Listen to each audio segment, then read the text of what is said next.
Hello guys, Verma जी classes में आप लोग का स्वागत है। दोस्तों, आज के वीडियो में हम लोग उदासीनीकरण अभिक्रिया को पढ़ेंगे। क्योंकि आपके क्लास 10th बोर्ड एग्जाम में पूरे के पूरे 4 अंक का आता है। अगर आप इसको तैयार कर लेते हैं तो आप लोग का 4 अंक तैयार हो जाएगा। तो चलिए दोस्तों, देर किए बिना स्टार्ट करते हैं। तो पहले हम जानेंगे कि उदासीनीकरण अभिक्रिया होता क्या है। ठीक है, तो देखिए, उदासीनीकरण अभिक्रिया उसको कहते हैं, जैसे में मान लीजिए मैंने किसी अम्ल की अभिक्रिया, देखिए अम्ल, ठीक है, क्या अम्ल की अभिक्रिया किससे कराने पर? क्षार से कराने पर। क्षार से कराने पर, ठीक है। तो जब हम किसी अम्ल की अभिक्रिया क्षार से कराते हैं तो क्या बनता है? क्या बनता है? लवण। लवण। और क्या बनता है? जल बनता है। ठीक है, तो इसी अभिक्रिया को हम क्या कहते हैं? उदासीनीकरण अभिक्रिया कहते हैं बेटा। ठीक है, तो देखिए, मैं आप लोग को बहुत सारे अम्ल का नाम बता रहा हूँ। ठीक है, बहुत सारे अम्ल का नाम, जैसे में आप लिख लीजिए। आप लोग देखिए, जैसे में यहाँ पर मैंने बता दिया अम्ल का नाम। ठीक है, अम्ल, तो इसको नोट कर लीजिए। जैसे में H2SO4, H2SO3, H2, देखिए H2, देखिए यहाँ पर 3 रहेगा, H3PO4, H3PO3। ठीक है, अब देखिए HCl अम्ल, CH3COOH अम्ल। ठीक है, तो ये बहुत सारे मैंने आप लोग को अम्ल का नाम बता दिया। ठीक है, तो मैं देखिए आप लोग को क्षार का नाम बता दे रहा हूँ। क्षार, ठीक है, जैसे में NaOH हो गया। ठीक है, यानी सोडियम हाइड्रोक्साइड, लिथियम हाइड्रोक्साइड। ठीक है, MgOH का ट्वाइस यानी मैग्नीशियम हाइड्रोक्साइड। ठीक है, और देखिए मैं आप लोगों को बता रहा हूँ, अब देखिए मैं आप लोगों को बता रहा हूँ एक और CaOH का ट्वाइस। ठीक है, तो मैंने आप लोग को कुछ अम्ल और क्षार के नाम बता दिया। ठीक है, तो देखिए यहाँ पर जो मैंने बताया आपको कि अम्ल की अभिक्रिया किससे कराने पर? क्षार से कराने पर। ठीक है, कि अम्ल की अभिक्रिया क्षार से कराएंगे तो लवण और जल बनेगा। ठीक है, तो चलिए मैं आप लोग को रासायनिक समीकरण देकर बताता हूँ, फिर उसके बाद हम लोग इसका डिफिनेशन देखेंगे। ठीक है, मैंने आप लोगों को पहले समझा देता हूँ कि उदासीनीकरण अभिक्रिया है क्या। तो देखिए, ये क्या है? अम्ल। तो अम्ल में से, इसमें से कोई मैंने अम्ल ले रहा हूँ। मैं मान लीजिए मैंने H2SO4 ले लिया है।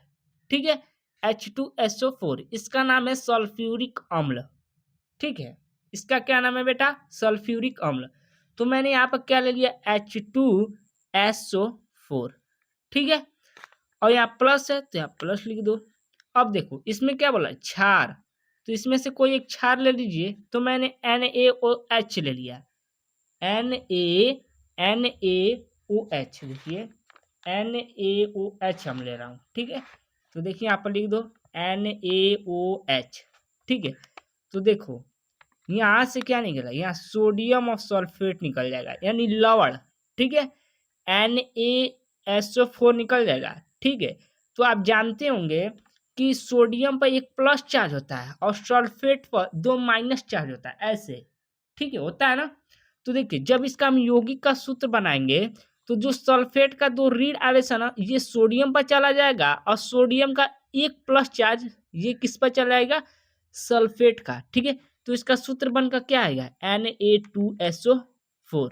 ठीक है, इसका यौगिक का सूत्र बनेगा। ठीक है, तो यहाँ पे लिख दीजिए Na2SO4।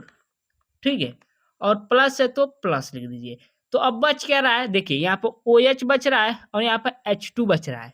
ठीक है, यहाँ पर क्या बच रहा है? OH बच रहा है और यहाँ पर H2 बच रहा है। तो यहाँ पर क्या बना है? जल। तो जल के यहाँ सूत्र लिख दीजिए H2O। ठीक है, तो देखिए मैंने अम्ल की अभिक्रिया किससे करा है? क्षार से। तो क्या बना? लवण बना, और क्या बना? जल बना। ठीक है, तो चलिए हम समीकरण को संतुलित कर लेते हैं। तो देखिए, अब देखिए यहाँ पर देखेंगे कि यहाँ सोडियम 2 बार, ऐसे 2 बार लिखा है, ऐसे। ऐसे सोडियम 1 और 2, यहाँ सोडियम कितनी बार है, 2 बार लिखा है, ठीक है। तो इसमें हम 2 से अगर गुणा कर देंगे तो सोडियम यहाँ पर 2 बार हो जाएगा, ठीक है। अब देखिए यहाँ पर सल्फेट यहाँ पर 1 बार है, यहाँ पर भी सल्फेट 1 ही बार है, ठीक है। अब देखिए यहाँ पर हाइड्रोजन 2 बार है। अब देखते हैं इधर हाइड्रोजन कितना है, तो देखिए इसमें 2 हाइड्रोजन, ठीक है। इसमें जब 2 का गुणा हुआ है ना तो ये पूरे यौगिक में हुआ है, यानी कि सोडियम हाइड्रोक्साइड में हुआ है। तो यहाँ पर जो हाइड्रोजन होगा ये 2 बार हो जाएगा, ठीक है। 2 और 2 यानी 4 हाइड्रोजन। तो इसमें जब हम 2 से गुणा कर देंगे तो यहाँ पर भी हाइड्रोजन कितना बार हो जाएगा, 2 बार और 4 बार हो जाएगा। और ये यहाँ पर ऑक्सीजन कितना बार हो गया, 2 बार हो गया। तो यहाँ पर भी ऑक्सीजन कितना है, 2 बार है, ठीक है। तो ये हम लोग का समीकरण क्या हो गया है, संतुलित हो गया है। तो चलिए ऐसे ही मैं आप लोग को दूसरा एग्जाम्पल दे करके समझाता हूँ फिर से। देखिए यहाँ पर अम्ल बोला है, तो यहाँ पर मैंने HCl यहाँ पर अम्ल ले रहा हूँ, ठीक है।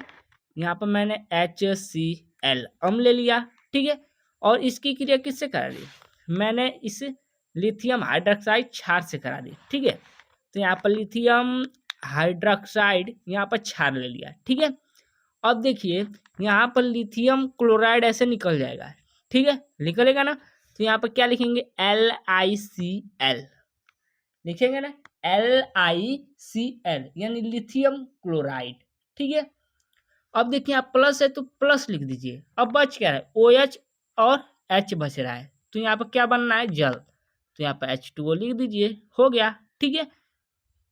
तो आप लोग को समझ में आ गया होगा कि उदासीनीकरण अभिक्रिया है क्या, कि जब हम किसी अम्ल की अभिक्रिया क्षार से कराते हैं तो लवण और क्या बनता है, जल बनता है। तो उसी अभिक्रिया का क्या कहते हैं, उदासीनीकरण अभिक्रिया, ठीक है। यहाँ पर मैं आप लोग का डिफिनेशन लिख देता हूँ। देखिए यहाँ पर मैं आप लोग का डिफिनेशन लिख, जब किसी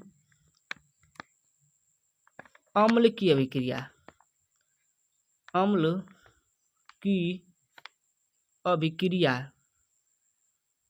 अभिक्रिया किससे कराने पर, क्षार से कराने पर, ठीक है। क्षार से ठीक है, क्या कराने पर, ठीक है, कराने पर क्या बनता है, लवण और जल बनता है, ठीक है। लवण और क्या बनता है बेटा, जल बनता है, जल बनता है, ठीक है। तो इसी अभिक्रिया को हम क्या कहते हैं, यहाँ पर देखिए, यहाँ पर खिसका देता हूँ, देखिए जल बनता है। तो इसी अभिक्रिया को क्या कहा जाता है, इसी अभिक्रिया को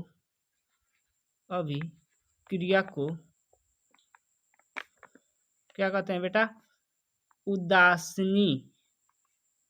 उदासीनीकरण अभिक्रिया कहते हैं, ठीक है। उदासीनीकरण अभिक्रिया कहते हैं। देखिए यहाँ पर लिख देता हूँ, दिख नहीं रहा होगा आप लोग को। देखिए उदासीनीकरण अभिक्रिया कहते हैं, अभिक्रिया